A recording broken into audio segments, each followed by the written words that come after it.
प्रिय छात्र छात्राओं, शनैः नमस्कार। आज हम लोग बीएसईबी और सीबीएसई कक्षा 12th इंटरमीडिएट वार्षिक परीक्षा एवं अन्य प्रतियोगी परीक्षा हेतु 12वीं मनोविज्ञान विषय के चैप्टर 8th के टॉपिक साइकोलॉजी एंड लाइफ अर्थात मनोविज्ञान एवं जीवन के पार्ट 2 क्लास में कुछ नए वस्तुनिष्ठ प्रश्नों के वैकल्पिक उत्तरों में से सही वैकल्पिक उत्तरों को जानने की कोशिश करेंगे, जो वार्षिक परीक्षा एवं प्रतियोगी परीक्षाओं के दृष्टिकोण से काफ़ी महत्वपूर्ण होंगे। आशा करते हैं आज का पार्ट 2 क्लास आप सभी परीक्षार्थियों एवं प्रतियोगी परीक्षार्थियों के लिए काफ़ी उपयोगी तथा लाभप्रद होगा। तो शुरू करते हैं आज के पार्ट 2 क्लास के टॉपिक साइकोलॉजी एंड लाइफ के पार्ट का पहला वस्तुनिष्ठ प्रश्न इस प्रकार है। पर्यावरणीय मनोविज्ञान यानी इन्वायरमेंटल साइकोलॉजी इनमें किसका अध्ययन करता है? छात्र छात्राएं ध्यान देंगे, परीक्षा के दृष्टिकोण से यह प्रश्न काफ़ी महत्वपूर्ण है। प्रश्न को एक बार फिर से दोहराते हैं आप सभी परीक्षार्थियों के लिए। पर्यावरणीय मनोविज्ञान यानी इन्वायरमेंटल साइकोलॉजी इनमें किसका अध्ययन करता है? वैकल्पिक उत्तर ए पर्यावरण का, बी मानव निर्मित पर्यावरण का, सी मानव पर्यावरण अंतःक्रिया का और डी मानव प्राकृतिक पर्यावरण अंतःक्रिया का। इस प्रश्न का सही वैकल्पिक उत्तर होगा सी मानव पर्यावरण अंतःक्रिया का। अगला प्रश्न आप सभी परीक्षार्थियों के लिए, परीक्षा के दृष्टिकोण से यह प्रश्न भी काफी महत्वपूर्ण है। प्रश्न इस प्रकार है। सड़क, बांध आदि इनमें किसका उदाहरण है? वैकल्पिक उत्तर ए पर्यावरण का, बी निर्मित पर्यावरण का, सी ए तथा बी का और डी प्राकृतिक पर्यावरण का। इस प्रश्न का सही वैकल्पिक उत्तर होगा बी निर्मित पर्यावरण का। अगला प्रश्न आप सभी परीक्षार्थियों के लिए, प्रश्न इस प्रकार है। इनमें कौन कोलाहल की विशेषताओं में सम्मिलित नहीं है? वैकल्पिक उत्तर ए तीव्रता, बी पूर्वानुमेयता, सी नियंत्रण और डी क्रमबद्धता। इस प्रश्न का सही वैकल्पिक उत्तर होगा डी क्रमबद्धता यानी सिस्टमेटाइजेशन। ये कोलाहल की विशेषताओं में सम्मिलित नहीं होता है।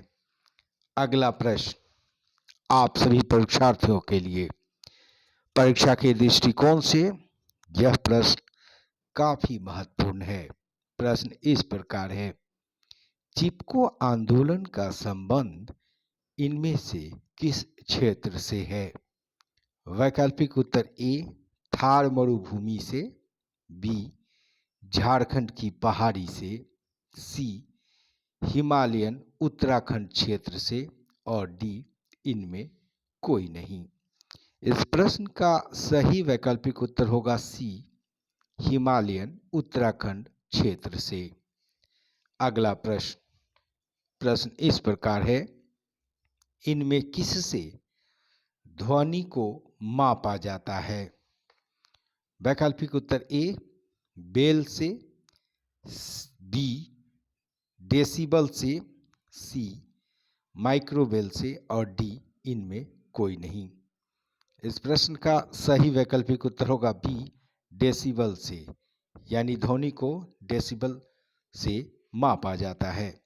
अगला प्रश्न इनमें कौन गरीबी का कारण नहीं है? परीक्षा के दृष्टिकोण से यह प्रश्न भी काफी महत्वपूर्ण है। प्रश्न को एक बार फिर से दोहराते हैं आप सभी परीक्षार्थियों के लिए। इनमें कौन गरीबी का कारण नहीं है? वैकल्पिक उत्तर ए, निर्धनता की संस्कृति, बी, निर्धनता चक्र, सी, आर्थिक कारक और डी, मनोवैज्ञानिक कारक। इस प्रश्न का सही वैकल्पिक उत्तर होगा डी, मनोवैज्ञानिक कारण या कारक। अगला प्रश्न, इनमें कौन अंत्योदय का उद्देश्य है? वैकल्पिक उत्तर ए, गरीबों को मेडिकल मदद करना, बी, धनी व्यक्तियों से गरीबों के लिए धन मांगना, सी, गरीबों की संपन्नता स्तर को बढ़ाना और डी, इनमें सभी। इस प्रश्न का सही वैकल्पिक उत्तर होगा सी, गरीबों की संपन्नता स्तर को बढ़ाना। ये अंत्योदय का उद्देश्य होता है। अगला प्रश्न आप सभी परीक्षार्थियों के लिए, परीक्षा के दृष्टिकोण से यह प्रश्न भी काफी महत्वपूर्ण है। प्रश्न इस प्रकार है, इनमें कौन एक्शन एड का उद्देश्य है? इस प्रश्न का वैकल्पिक उत्तर ए है, गरीबी उन्मूलन, बी, सामाजिक विभेद को मिटाना, सी, गरीबों को अपने अधिकार तथा न्याय के प्रति सजग करना और डी, वंचन को कम करना।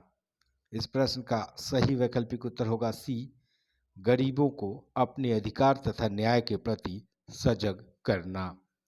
अगला प्रश्न इस प्रकार है, इनमें कौन आक्रामकता का एक कारण नहीं है?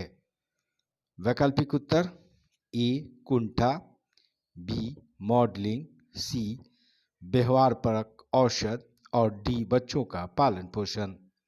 इस प्रश्न का सही वैकल्पिक उत्तर होगा सी, व्यवहारपरक औषध। ये आक्रामकता का एक कारण नहीं होता है। अगला प्रश्न, इनमें किसने कुंठा आक्रामकता सिद्धांत को प्रतिपादित किया था? छात्राएं ध्यान देंगे, परीक्षा के दृष्टिकोण से यह प्रश्न भी काफी महत्वपूर्ण है। प्रश्न को एक बार फिर से आप सभी परीक्षार्थियों के लिए दोहराते हैं। प्रश्न इस प्रकार है, इनमें किसने कुंठा आक्रामकता सिद्धांत यानी फ्रस्ट्रेशन एग्रेशन थ्योरी को प्रतिपादित किया था? वैकल्पिक उत्तर ए, फ्रायड ने, बी, मिलर ने, सी, मिलर एवं डोलार्ड ने और डी, मर्फी ने। इस प्रश्न का सही वैकल्पिक उत्तर होगा सी, मिलर एवं डोलार्ड। अगला प्रश्न आप सभी परीक्षार्थियों के लिए, परीक्षा के दृष्टिकोण से यह प्रश्न भी काफी महत्वपूर्ण है, इसलिए आप सभी परीक्षार्थी इस प्रश्न के उत्तर को याद रखने की कोशिश करेंगे। प्रश्न इस प्रकार है, सुनामी, सुखाड़, बाढ़, तूफान आदि किस प्रकार की विपदाएं हैं? इस प्रश्न का वैकल्पिक उत्तर ए, धार्मिक, बी, सामाजिक, सी, प्राकृतिक और डी, आर्थिक। इस प्रश्न का सही वैकल्पिक उत्तर होगा सी, प्राकृतिक, यानी सुनामी, सुखाड़, बाढ़, तूफान आदि जो विपदाएं हैं ये सभी प्राकृतिक विपदाएं कहलाती हैं। अगला प्रश्न आप सभी परीक्षार्थियों के लिए, परीक्षा के दृष्टिकोण से यह प्रश्न भी काफी महत्वपूर्ण है। प्रश्न इस प्रकार है, इनमें कौन निर्धनता के गुणों से संबंधित नहीं है?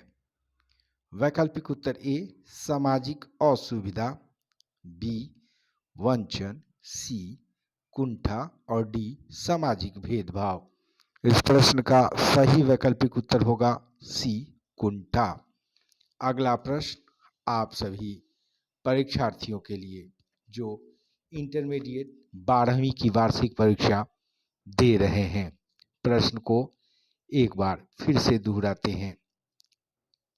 प्रश्न इस प्रकार है, इनमें से किसने अंतर्वैयक्तिक भौतिक दूरी के संप्रत्यय को प्रतिपादित किया था? इस प्रश्न का सही वैकल्पिक उत्तर, पहले प्रश्न आपके सामने, प्रश्न का वैकल्पिक उत्तर आप सभी परीक्षार्थियों के सामने। ए स्टोकोल्स, बी वेंडूरा, सी डोलार्ड और डी एडवर्ड होल्स। इस प्रश्न का सही वैकल्पिक उत्तर होगा एडवर्ड होल्स। अगला प्रश्न आप सभी परीक्षार्थियों के लिए, इनमें किसने मानव पर्यावरण संबंध का अध्ययन किया था? वैकल्पिक उत्तर ए स्टोकोल्स, बी एडवर्ड हॉल्स, सी बेंडूरा और डी आलपोर्ट।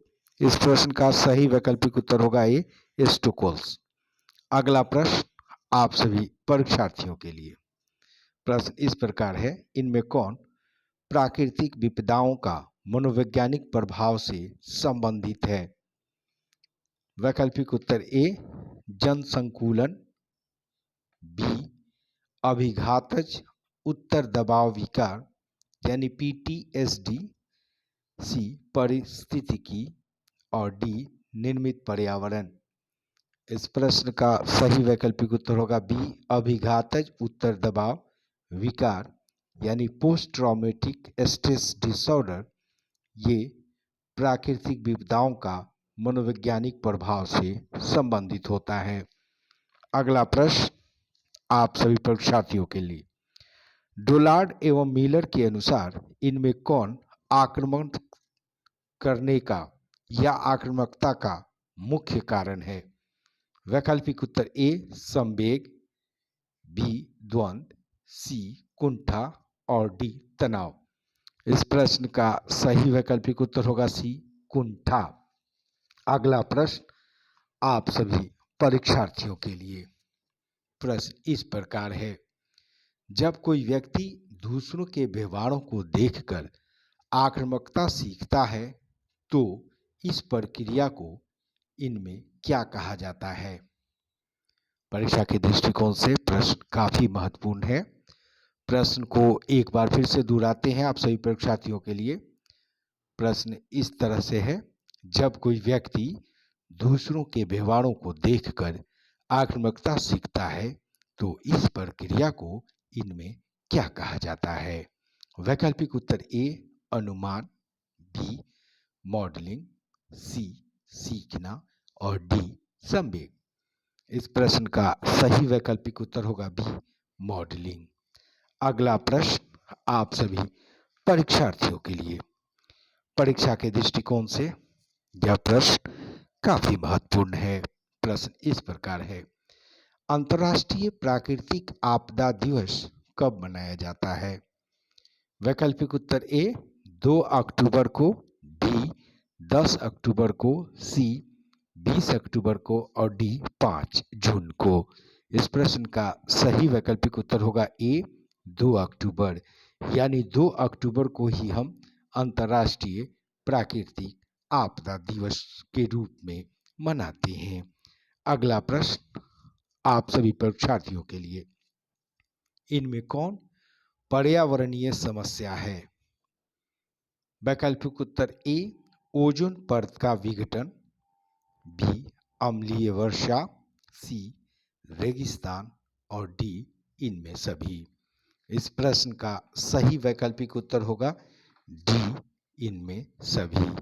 और आज के पाठ का अंतिम प्रश्न आप सभी परीक्षार्थियों के लिए, प्रश्न इस प्रकार है, पर्यावरणीय मनोवैज्ञानिक इनमें किस तरह से पर्यावरण संरक्षण पर बल डालते हैं? वैकल्पिक उत्तर ए पर्यावरणीय देखरेख द्वारा, बी व्यवहार पुनर्बलन द्वारा, सी पर्यावरणीय शिक्षा द्वारा और डी इनमें सभी। इस प्रश्न का सही वैकल्पिक उत्तर होगा सी पर्यावरणीय शिक्षा द्वारा। पर्यावरणीय मनोवैज्ञानिक पर्यावरणीय शिक्षा द्वारा पर्यावरण संरक्षण पर बल डालते हैं। अब आज का पाठ यहीं पे समाप्त होता है। आप सभी छात्र छात्राएं जिन्होंने अभी तक मेरे चैनल को सब्सक्राइब नहीं किया है तो तुरंत सब्सक्राइब कीजिए डॉक्टर सिद्दीकी क्लासेस और बेल आइकन को दबा दीजिए ताकि मनोविज्ञान विषय से संबंधित अध्ययन सामग्री सबसे पहले आप सभी को आसानी से मिल जाए। हम लोगों के क्लास का जो भी यूट्यूब पे वीडियो है ये प्लेलिस्ट के रूप में भी आप सभी को उपलब्ध है। आप प्लेलिस्ट का उपयोग करके अपने अध्ययन सामग्री का उपयोग आसानी से कर सकते हैं। तो अब आज इस पाठ को यही समाप्त करते हैं, फिर मिलते हैं अगले क्लास में।